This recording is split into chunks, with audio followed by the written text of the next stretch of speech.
A carta escrita aos Hebreus, no capítulo 12, no versículo 18, o escritor escreve ali para o povo hebreu a respeito de algo muito interessante. Veja bem, está escrito assim no versículo 18, vou ler até o 29.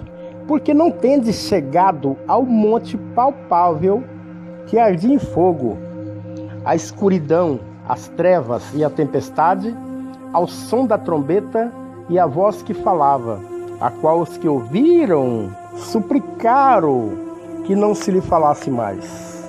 Ali em Moisés, após a travessia do Mar Vermelho, ali ao pé do Monte Sinai, onde Moisés falava com Deus. A qual o que ouviam e suplicavam, está falando, que não se lhe falasse mais, pediram para parar, para que Moisés falasse que não Deus, que ele não suportava, pois não podia suportar o que lhe era ordenado. Se até um animal tocar um monte, será apedrejado ou transpassado com dardo, é tão terrível. Era o espetáculo que Moisés disse, estou espantado e tremendo. Mas chegaste ao Monte Sião, a cidade de Deus vivo, a Jerusalém celestial, de Gálatas 4, 21 ao 31, que mostra essa diferença desses dois, da cidade de Jerusalém da terra e a do alto. E diz no 12, capítulo 23, dessa cidade celestial, que é a congregação dos primogênitos, que estão escritos nos céus, a Deus, o juiz de todos, aos espíritos dos justos aperfeiçoados, a Jesus, o mediador da nova aliança, de Gálatas 4, 24, e ao sangue aspergido, que fala melhor que de Abel. Vede que não rejeiteis ao que fala. Porque, se não escaparam aqueles que rejeitaram o que na terra o demonstrava, muito menos nós, se rejeitarmos o que nos ademoesta, desde os céus. Aquele cuja voz sacudiu a terra, mas agora promete, dizendo ainda uma vez, sacudirei não somente a terra, mas também o céu. E esta frase ainda uma vez indica a remoção das coisas móveis como coisas suas feitas, para que ficam as imóveis. Portanto, recebendo nós um reino inabalável, tenhamos gratidão e por meio dela servimos a Deus, agradando-o com temor e reverência, porque nosso Deus é um fogo consumidor. Você veja que os evangelhos, as cartas e também as epístolas, elas nos leva, nos remete de volta lá para o Éden e nos manda lá para o céu, ok?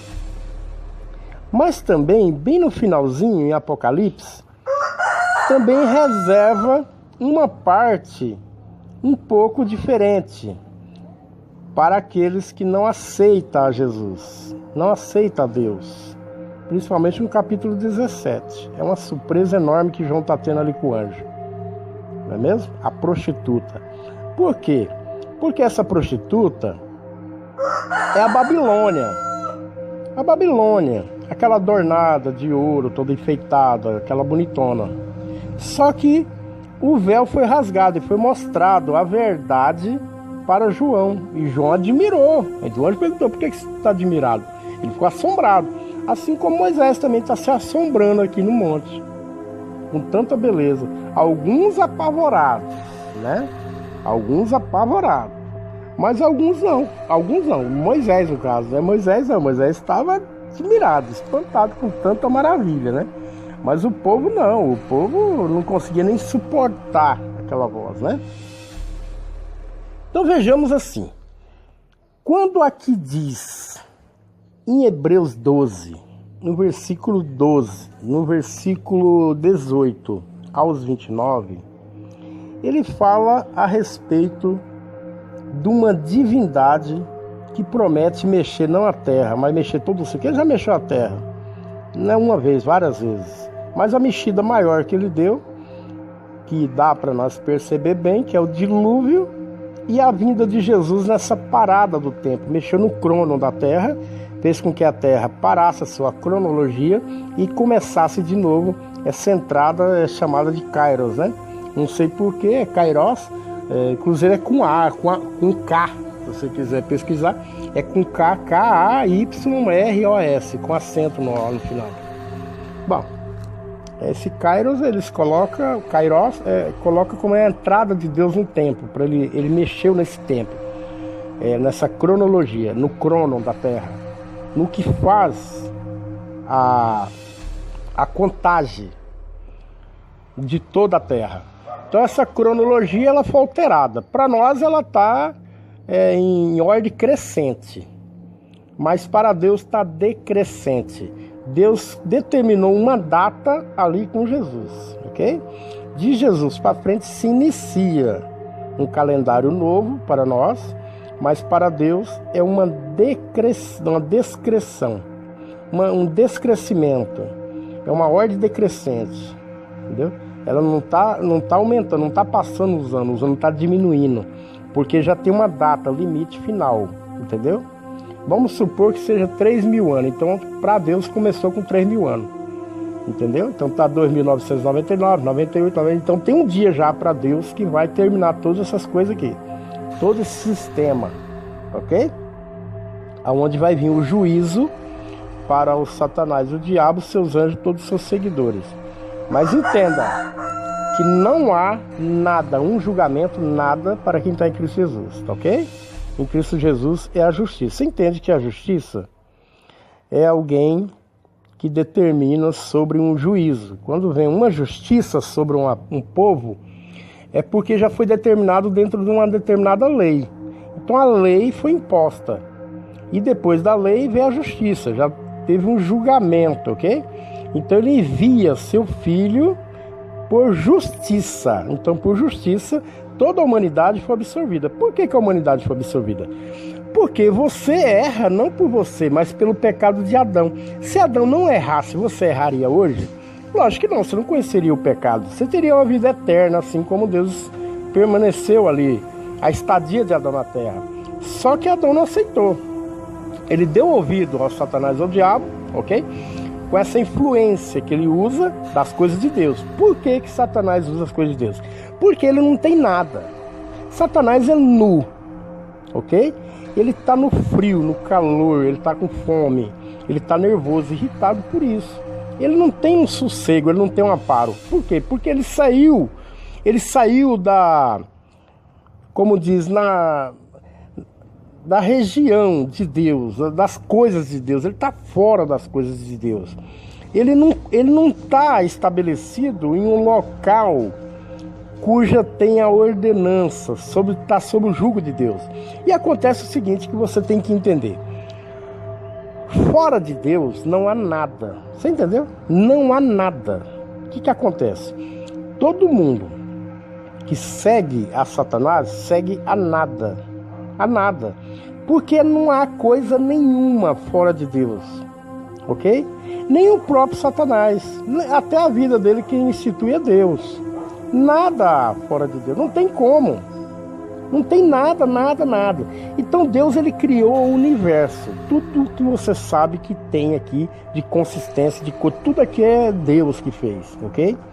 E dentro dessa existência há o que você sabe que existe. Fora disso aqui não tem mais nada. Você compreende? Então Satanás ele está fora. Ele saiu fora. Ele quis sair fora. Ele não foi lançado. Ele não foi empurrado. Ele se lançou, ok? Ele se lançou, ele não foi empurrado. Adão, ele não foi expulso da visão de Deus, das ordenanças de Deus. Ele não perdeu, ele não saiu, por exemplo, Deus não empurrou ele para o pecado. É ele que foi para o pecado. Satanás também não obrigou ele a nada. Satanás só fez um pedido para ele.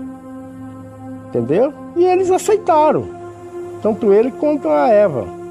Eles aceitaram. Então, como eles aceitaram, toda a sua descendência foi obrigado a receber isso. É como uma forma de pão. Você pega uma forma de pão nova, que seria no caso Adão. Aí você amassa essa forma. Todos os pães que você vai fazer daqui para frente vai ser com sua marca, desse amassadinho. É a marca do pecado que está em todos os descendentes de Adão. Então Jesus pega agora, ele que é uma forma perfeita, que sai todos os pães bons, ele pede para você entrar dentro dele e usar ele como forma. Então tudo que você faz agora é bom. Os tropeços que você tem, você não precisa se preocupar. O que você tem que fazer? Unicamente pedir perdão. Entendeu? E buscar lutar para que não erre mais. Todas as coisas você tem que observar para se fazer. Esqueça que ninguém te acusa de pecado nenhum. Não há preço nenhum para você pagar. Não há nada, não há condenação nenhuma quem está em Cristo Jesus. O Satanás e o diabo, ele oprime, ele acusa. Ele entra dentro das denominações como em qualquer outro lugar comum. Ele prega a palavra, ele fala. Entendeu? Mas qual é a atitude de um bom pregador? Como que você conhece uma pessoa que está sendo usada por Deus ou pelo diabo? Como? Primeiro, o que ele fala é baseado dentro das escrituras, ok? Dentro das escrituras sagradas. Sem tirar nem um tio, nem um Y. Nem um pingo, nem um tio. Nada. Tirar nada. E nem acrescentar, tá? Então ele está falando dentro da palavra de Deus. Ok. Com tudo, com o contexto completo. Não é o versículo isolado, não. Ok? Não é Malaquias 3,10, não. Não é Salmo 23, não. Não é Salmo 91, não. Não. É um contexto geral. Entendimento. Para quem escreveu, qual é a motivação, qual é o propósito, para quem que foi, para que foi e para que serve. Para você determinar na sua vida o que é aquela questão. Porque a Bíblia vem de Gênesis, Apocalipse, uma Bíblia inspirada toda por Deus. Ok? Mas teve uma parte dela que chamou os Evangelhos, que ela é feita pelo próprio Deus, um Deus andando aqui na Terra. Então você tem que entender que as palavras inspiradas, tanto por os homens, o profeta, como Davi fez os Salmos, né? Salomão também deixou umas partes dele, uns cânticos, umas poesias, tem muitas coisas assim. E também tem as profecias que Deus manda a esses homens abrir a boca e falar. E tem os escritos, alguém que escreve algo inspirado por Deus. Mas você tem que ver que Deus está falando, mas tem um homem reproduzindo a fala de Deus. E nem sempre ele reproduz no contexto que Deus quer. Às vezes ele usa a expressão humana, como por exemplo, Deus fez os céus e a terra em 6 dias e no 7º descansou. Você está compreendendo? Ele descansou por quê? Você nunca perguntou? Ele descansou porque ele estava cansado. E quem cansa? Perde a onipotência? Tem gente que chega a falar que Deus está descansando até hoje. Você compreendeu como que é? Então tem coisas que é simplesmente coisas do homem. Então ao invés dele falar que Deus fez os céus e a terra em 6 dias, no 7º ele observou, ok? Que seria mais aplausível. Mas não, às vezes por causa de uma denominação ou um segmento religioso, a pessoa prefere colocar descansou. E ainda para corrigir, faz mais uma outra besteira. Ao dizer, não, Deus disse que no 7º dia ele descansou para dar exemplo para nós descansar também. Então quer dizer que ele mentiu. Deus agora é um mentiroso também. Além de cansado, agora piorou, ficou mentiroso. Você compreende? Então Deus joga direto. Deus joga direto, ele nunca tentou omitir a verdade de ninguém. Os mentirosos que falam que Deus matou no dilúvio, matou em Sodoma e Gomorra, eles não observam a Jó, como o que acontece com as coisas, e ele não observa Deus pedindo para Noé fazer uma arca, dando as medidas, fazendo de tudo para ajudar ele. Ninguém observa quantos anos, quantas décadas, mais de 40 anos, Noé, pregoeiro da verdade, pregando e ninguém aceitou a verdade. Será que eles morreram ou alguém matou eles? Ló, lá, Sodoma e Gomorra, os anjos foram lá para quê? Para salvar. Quem falou que foi lá para destruir? Os anjos foram falar com Abraão a respeito do quê? Foi alertar a respeito da destruição. E começou a negociação. Se tivesse 50, destruiria? Se tivesse 40, 30, 10, entendeu? Quantos foi salvo? 3 pessoas foi salvo. Mas você acha que não foi pregado o evangelho lá? Por que foi salvar Ló e as 2 filhas? Por que você acha que salvou os 3? Você acha que eles não pregavam? Você acha por que a mulher de Ló, bem ali na